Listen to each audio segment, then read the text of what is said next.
kriminal aləmdə Rufo Gəncınski kimi tanınan qanuni oğru Ülfət Tağıyevə Montenegroda sui-qəsd cəhdi olub.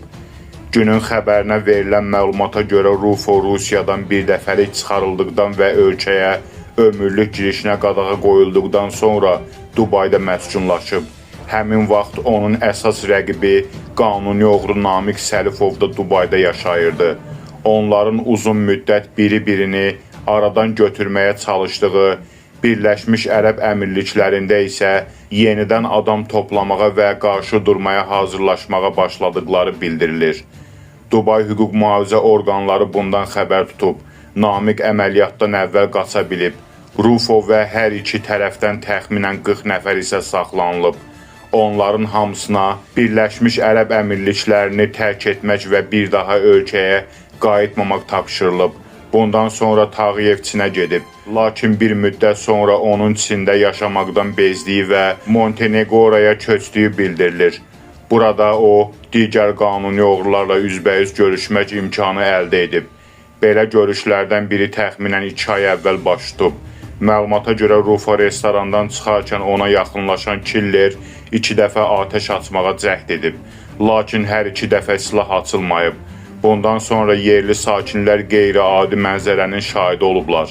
Killer qaçıb, Rufo və silahsız mühafizəçiləri isə onun ardınca düşüblər. Tərəflər qaçarkən biri-birini söyüb və yaxın qohumlarının adlarını çəkərək təhqirlər səsləndiriblər. Killer Tağıyev və onun adamlarından qaça bilsə də, Montenegro polisi tərəfindən qısa müddət sonra saxlanılıb. Rufo isə yenidən risk etməmək qərarına gəlib və ölkəni tərk edib. İlkin məlumatlara görə o yenidən Çinə qayıdıb.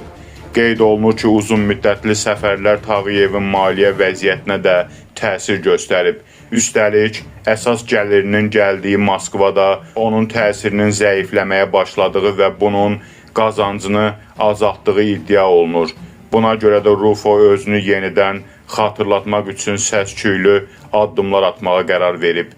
Avqustun 7-sində Moskvanın Marfino rayonunda Avuçan mağazasının qarşısında Rufonun adamları onun təsirini unutmağa başlayan şəxslərlə və onların yeni himayədarı ilə qarşı durmaya gəliblər. Danışıqlar baş tutmadığı üçün mübahisə, əlbəyaxa dava, atışma və avtomobil təqibi ilə nəticələnib. Hadisədən sonra Rufonun adamlarından yalnız Əlixan Yandiyevin saxlanıldığı bildirilir. Avqustun 12-sində Moskvada yenidən atəş səsləri eşidilib. Lotto Plazada yerləşən Levantini restoranının yaxınlığında silahlı şəxslər restoranın şəriki Şaiq Süleymanovun avtomobilinə atəş açıblar. Məlumata görə bundan az əvvəl Süleymanov Rufonun nümayəndələri ilə görüşüb. Onlar iş adamından Obşaqa kriminal aləmin ümumi fonuna pul ödəməsini tələb ediblər.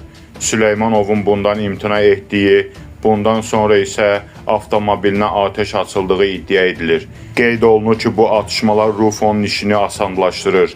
Belə ki, bundan sonra Çindən edilən bir telefon zəngi belə biznesmen və tacirlərin ümumi fonda pul ödəməyə başlaması üçün kifayət edir. Zəhmət olmasa videonu bəyənib kanalımıza abunə olun.